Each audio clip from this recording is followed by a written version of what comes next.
Carnet d'art sur le bateau Annecy Off à l'occasion de la semaine du Festival international du film d'animation. C'est le deuxième soir et nous sommes sur le bateau. C'est bon, il fait beau, on a pu garder les lunettes de soleil et on est content.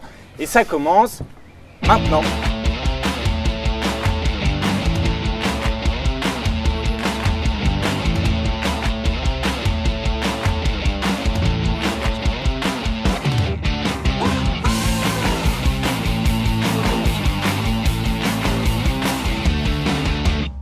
Clara, tu as bronzé là depuis hier, non? N'est-ce pas? J'ai pris le soleil un petit peu. C'était bien aujourd'hui le entre deux séances, c'était super bon, le in aujourd'hui. Tu nous en aujourd'hui. parleras tout à l'heure, ne dis plus rien. Ouais. Arnaud? Ah, je suis pas bronzé. Toi, t'as frisé toi aujourd'hui. Oui, c'est la pluie d'hier soir. Oui, voilà. Bon. Et ça va, tes lunettes de soleil, tu les as oubliées J'en en ai fait. pas. Tu pensais que ce soir on allait se retrouver en bas comme hier. C'est ça, dans la je cale. tablais là-dessus, moi le public, tempérament timide, mais bon, voilà, au grand jour, devant tout le monde. D'accord. Et Kylian, ça va? On est dans tes fiches, là tu révises, c'est maintenant que tu écris ta j'espère chronique en fait. J'espère bronzer maintenant en fait. Ma chronique, je l'ai réfléchi. Ouais. Bon, et ce soir nous recevons Sarah et Kevin pour l'école Artefix, de l'école Artefix. On va en parler pour ce premier plateau. Bonsoir et merci d'avoir accepté cette invitation. Merci à vous. Vous venez d'où là en fait? Bah moi de Genève. De Genève? Bon, c'est pas loin, ça va. Voilà, ça va. Ah, moi je viens de Paris. Donc, De Paris, un peu plus loin quand même. un peu vous plus êtes gris là- aussi. Oui, oui aussi, mais il ne faut pas désespérer. Puis vous avez eu du beau temps dernièrement. Donc, Ça va. Une semaine. vous êtes là toute la semaine durant le festival? Non, ouais. non, non. C'est la première fois que vous êtes sélectionné au Off d'Annecy? Oui. Ouais, c'est ça. Et qu'est-ce que ça vous fait?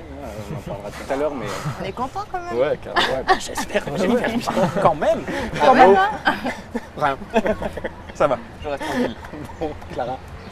Non, et ben, on est très content de vous accueillir, vous et votre école. Vous êtes des dignes représentants, bravo.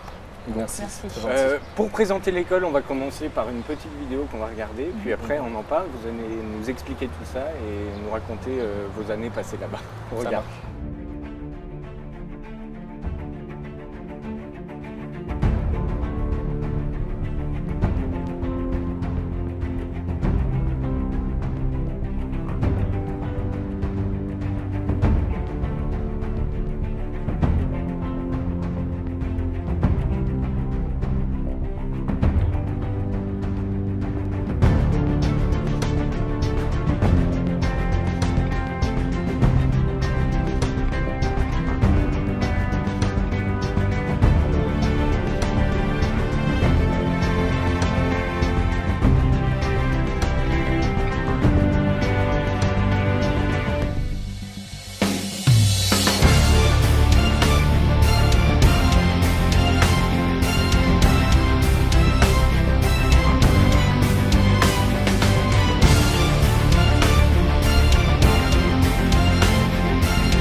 Je crois que tout le monde sera d'accord, ça en jette quand même. Vous êtes fiers de votre école? Ouais, Ouais, quand même. Clara, je crois, tu vas être désagréable là pour les premières questions ou... Non, je ne vais pas Non. être désagréable. Bah, moi, je voudrais vous demander de nous parler un peu de en quoi ça consiste ce cursus. Vous entrez directement après le bac, après quel bac? Un bac STI généralement pour ce genre d'école ou avec n'importe quel diplôme? Moi c'est un peu différent parce que j'étais en Suisse, à Genève, Mhm. donc j'avais le bac international. Et donc je suis partie là-bas juste pour visiter en fait. Et ensuite ils m'ont juste demandé de donner un artbook en fait, de ce que je faisais. J'ai pas vraiment eu de conférence ni d'interview, enfin tout ça, alors que je sais que toi, je pense Kevin, ou enfin d'autres Tu personnes vas ont nous eu. en parler, ouais. Mais je pense que c'est surtout ceux qui sont étrangers qui n'ont pas besoin de faire un Qui ont du une coup, il petite faut- porte. pour Voilà, rentrer, mais par contre, le dossier doit être bien complet. Il y a beaucoup d'étudiants étrangers dans l'école. Il On y peut avait- peut-être rappeler où elle est. il y avait une personne du Canada Oui. qui était venue, bon, moi de Suisse, et c'est tout. Hein. Ouais. Bon, après, on a quelques personnes qui viennent Ouais, on a eu une canadienne, on a eu un chinois, enfin voilà, ça vient d'un petit peu partout. Donc c'est quand même une école internationale. Ouais, mais c'est en majorité quand même, c'est français, suisse ou. Les Ça reste alentours de francophone. français. Oui, oui, ça reste Il quand n'y a même, pas de française derrière la création, de toute façon.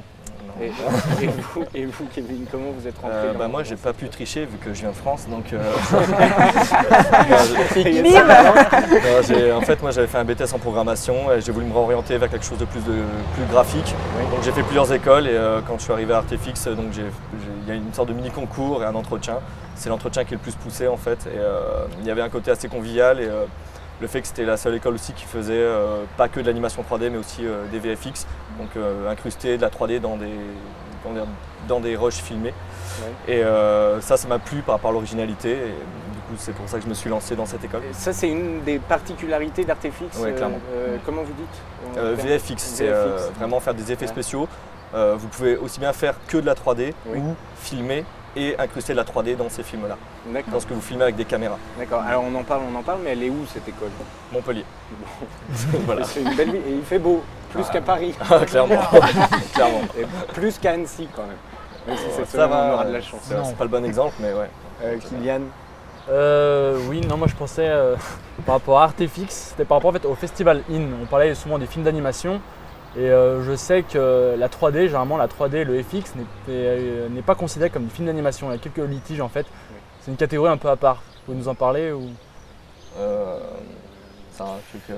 Par rapport au fait, tu vois, c'est un peu mis à l'écart. Pourtant, c'est bon, on a vu la vidéo, c'est vraiment là, c'est poignant. On est tout de suite dedans, les effets incroyables et certaines personnes disent non, c'est pas de l'animé. C'est parce que je pense que en fait, les VFX et non pas l'animation 3D a mis beaucoup plus de temps à arriver en France. Je pense que c'est parce que c'est pas encore assez reconnu. Ça commence à le devenir. L'école commence à prendre de l'ampleur. Il faut savoir que c'est une école qui est jeune, qui a été fondée après 2000. Je pense qu'il faut que juste le VFX doit faire sa place. On a eu de très bons films de VFX juste dans notre promo, si on parle de Terraform ou de Voile Noir. Et pour autant, ça commence à se faire connaître, même si ça ne va pas dans les festivals. C'est-à-dire que ça vit en dehors par rapport à Internet et d'autres médias comme ça. Mais pour autant, ils nous laissent libre cours en fait. C'est-à-dire qu'on peut très bien faire des films d'animation 3D comme du VFX.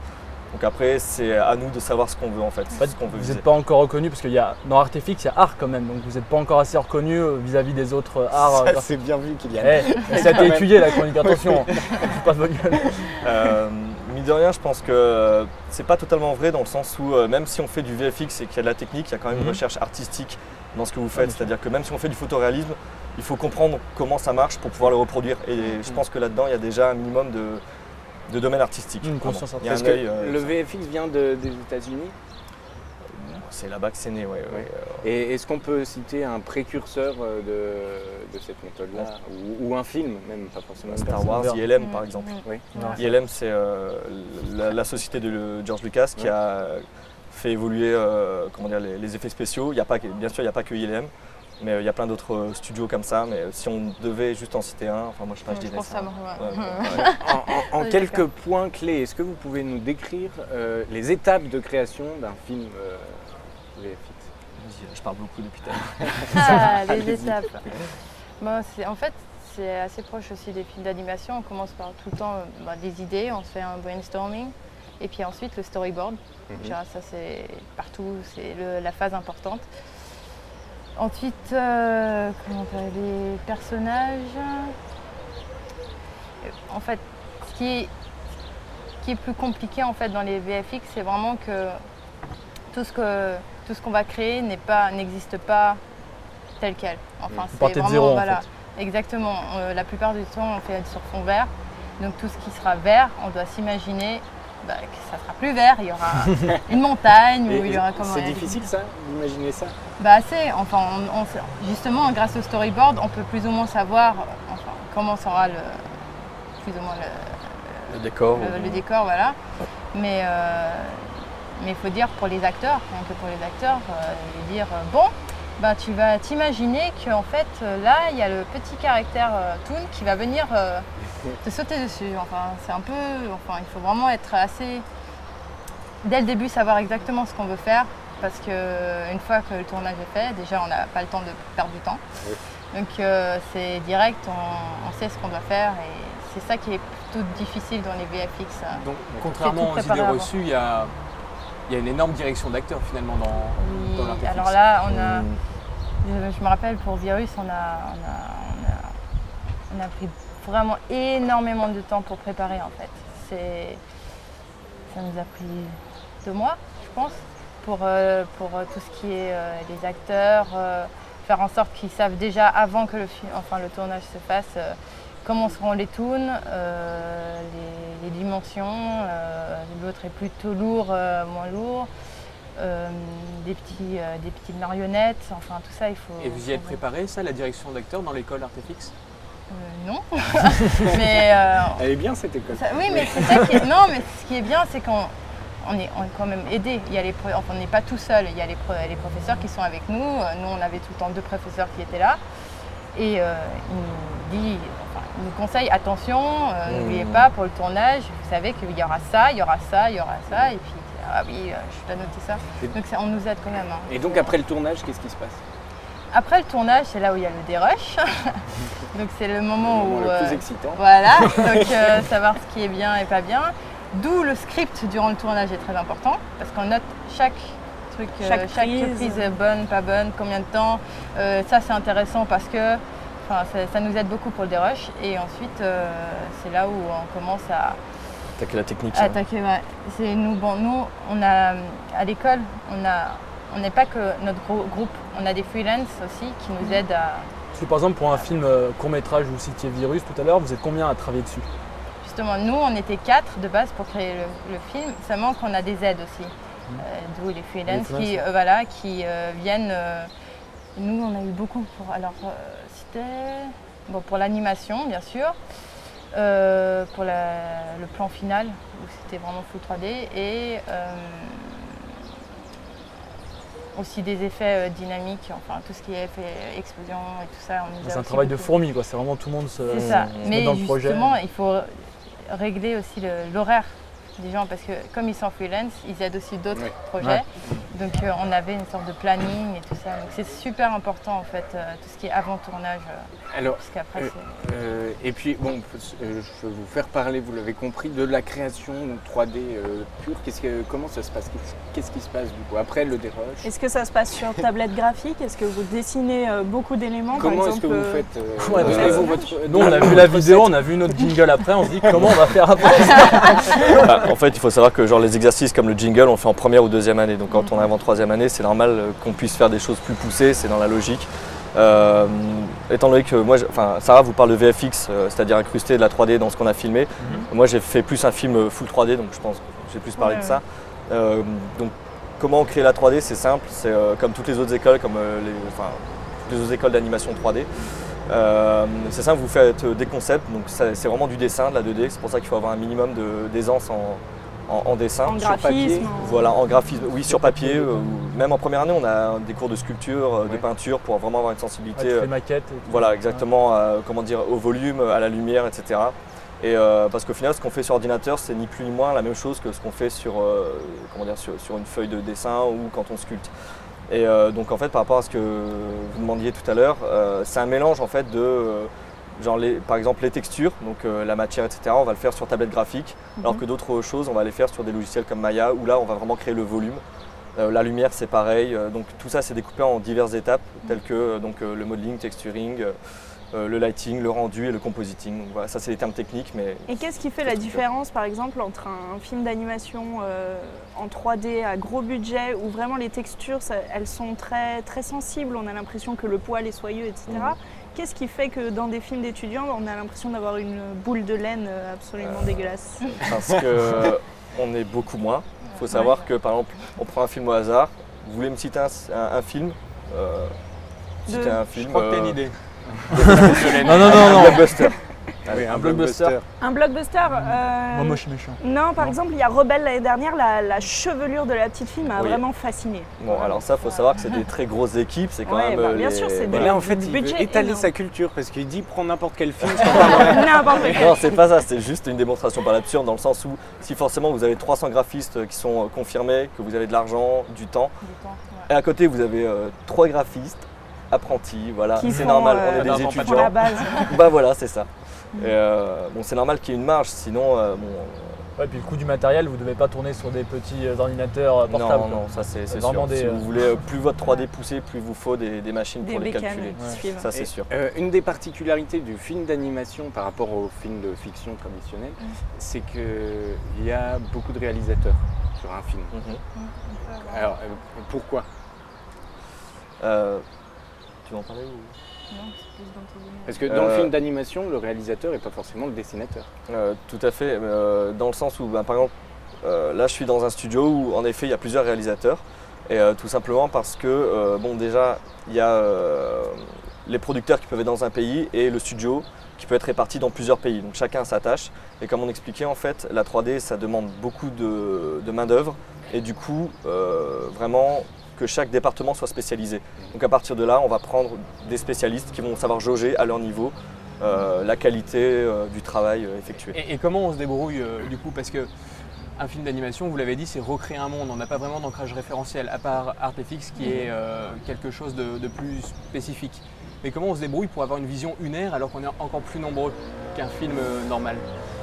Parce que ça, il y a des départements qui sont payés justement pour organiser et essayer de consolider justement tous ces départements qui, mis bout à bout, vont faire un film, mais séparément ne feront rien, quoi. Donc énormément de communication. Énormément, ouais, ouais. Il y a des gens qui sont vraiment payés, c'est leur métier, c'est-à-dire que Juste pour de la coordination Voilà. entre les équipes. c'est pas parce qu'un film est en 3D qu'il n'y a que des graphistes dessus, ça c'est sûr. D'accord. Alors, on va regarder une vidéo avec les étapes de création de ce qu'est capable de faire l'école Artefix et on en parle, on se retrouve juste après.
je crois qu'on peut dire une chose, c'est que ça décoiffe. Non, ça en fait. Alors, pour balancer là, un peu ce qui s'est dit pendant la vidéo, la boule de poil dont parlait Clara hier vient de l'ESMA. C'est un film de l'ESMA, donc une école qui est concurrente d'Artefix. Mais est-ce qu'on peut vraiment parler de concurrence entre les écoles françaises? Sans langue de bois. Non, Ouais. Non, mais pas de concurrence. Enfin, moi, ou chuchotez-les si vous non, voulez. mais pour la peine. Enfin, ESMA, ça reste. Enfin, ils font de la 3D, c'est pas. Enfin, c'est bien quand même. Seulement que moi. Non, mais c'est bien quand même, c'est mignon. Non, ce que je veux dire, ce Essaye encore. qui m'a vraiment attiré à Artefix, c'est vraiment l'esprit famille. On n'est pas nombreux. C'est vraiment, on nous choisit parce qu'ils ont vu quelque chose qu'on avait et ils nous laissent une chance à vouloir faire notre propre film. Il n'y a pas de. Enfin, il y a des limites, mais On n'est pas formaté. voilà, exactement. On arrive, on a nos idées. C'est juste que l'ESMA a son style qui est purement animation 3D et nous on a plus du VFX. D'où la diversité des films qu'on vient de Voilà, voir. par exemple. C'est D'accord. juste Mais ça. alors, est-ce qu'on peut dire qu'Artefix est une fabrique de génie? Oula. Vous Allez, pouvez le jusqu'à dire. là. Oh, la question piège. Tout en restant modeste, bien sûr. Non, Entendu. Ça. Non, il y a non, beaucoup c'est d'ambition. une école qui est reconnue maintenant, qui est jeune et pour autant on commence vraiment à être connu au niveau des boîtes des studios professionnels. Elle a été créée en quelle année? C'est 2004, je crois, 2006. Enfin, 2004 ou enfin voilà, elle a même pas 10 ans, Ouais, ça c'est c'est sûr. De toute façon, c'est pas tellement une histoire de concurrence entre les écoles. Non, C'est non, une non. fois que vous arrivez sur le marché du travail, elle est là la concurrence. Ouais, déjà ça. Vous êtes intermittent du Alors, spectacle, voilà. freelance. Justement, le marché du travail en sortant de l'école, comment ça se passe? Est-ce que vous arrivez à trouver et à intégrer un studio de création facilement à la sortie? Enfin, qu'est-ce qui se passe? Est-ce qu'il y a un accompagnement? Ça se fait pas tout seul. Ouais, ça se fait pas tout Mais seul. dans n'importe quel boulot, on vient pas en disant bon ben notre film est fait, maintenant vous me prenez et Ouais, voilà. Il faut savoir C'est- qu'il y a ouais. des graphistes qui sont dans des studios depuis 10 ans, 15 ans, 20 ans, qui ont vu l'évolution de la 3D. Nous, on reste quand même que des juniors, même si on a un niveau qui nous permet de postuler. Honorable malgré C'est pas nous qui allons révolutionner en arrivant en claquant des doigts, quoi. Ça Voilà. c'est sûr. Donc il faut aussi démontrer qu'on est là pour apporter quelque chose. Alors, comment ça s'est passé pour vous? Vous travaillez où aujourd'hui? Pour ma part, j'ai fait un stage de 4 mois dans un petit studio qui n'était pas forcément un studio qui était dans la continuité de l'apprentissage d'Artefix. Pour autant, ça m'a donné une expérience. C'était à Paris? Et ensuite, je suis resté 3 mois à me spécialiser. Donc, j'ai fait des travaux personnels pour orienter ma bande démo, donc qui est une sorte de CV multimédia. Et suite à ça, je l'ai envoyé à MacGuff, donc le studio qui a fait Moi Moche et Méchant ou le Lorax. Et ils m'ont pris dans un département modeling pour les prochains films là, qui viennent. Le modeling, on peut juste définir un Oui, peu ce que le c'est. modeling, c'est l'équivalent de créer, de sculpter les formes numériquement les volumes. avant de les peindre ou les texturer. Parce que toi, tu sais déjà, toi. Ouais, mais je vais parler avec la Elle est même modeling. impliquée dans le studio. C'est là qu'elle est forte. Et Sarah, comment ça s'est passé pour vous? Donc moi j'ai fait un stage à Wiesbaden, près de Francfort. Et bon ça c'était plus, ils créaient des softwares. Donc c'était plus de l'animation en looping ça s'appelle, enfin en continu. Et après ça, je suis retournée à Genève où je travaille plus pour la publicité, pour les organisations mondiales. Oui, parce que par exemple, les perspectives d'avenir quand on sort par exemple, d'une école comme Artefix, c'est quoi? C'est les films d'animation, les jeux vidéo, les pubs, il y a quoi comme en fait le panel est assez large en fait. Il est vraiment large, hein. Ça Ouais. peut être publicité, rien que la Ouais, publicité. clairement. C'est comme ce que je précisais tout à l'heure, c'est au bout d'un moment, vous pouvez vous spécialiser. Et la spécialisation, ça prend aussi en compte le type de médias sur lequel vous voulez travailler, c'est-à-dire que ce soit le jeu vidéo, les clips, les films. Et justement, ça fait quoi de se spécialiser et après avoir chapeauté un film d'animation pendant 1-2 ans et avoir vu l'ensemble de la réalisation? C'est pas difficile de parce que se c'est- spécialiser, de choisir? Oui et non, parce que même si vous vous spécialisez en tant que professionnel, c'est quand même un métier qui vous permet à côté, quand vous êtes chez vous, de continuer à travailler sur des projets personnels. Et ça, c'est super intéressant. Donc même si, par exemple, je parle pour ma part, si aujourd'hui je fais de la modélisation 3D, ça ne m'empêche pas à côté de faire d'autres choses. Donc pareil. c'est des choix après. Donc Chacun on aura fait ça. bientôt votre film personnel ici à Annecy Off. Tout doucement, tout doucement. Bon, je crois qu'il va falloir qu'on lance la sélection du jour, FX, 3D et effets spéciaux. Ça tombe bien, le soleil tombe. Ça tombe bien, Ouais. le soleil tombe, on va pouvoir voir la Timing télé. parfait. Mais merci beaucoup. En tout cas, on se Merci. retrouve juste après pour parler Merci de à la vous. sélection évidemment, mais de vos films. Vous avez pas trop peur? Non. Non, Mais vous ça va. devriez. Non. Bon, ciao à tout à l'heure. Merci. Merci à vous.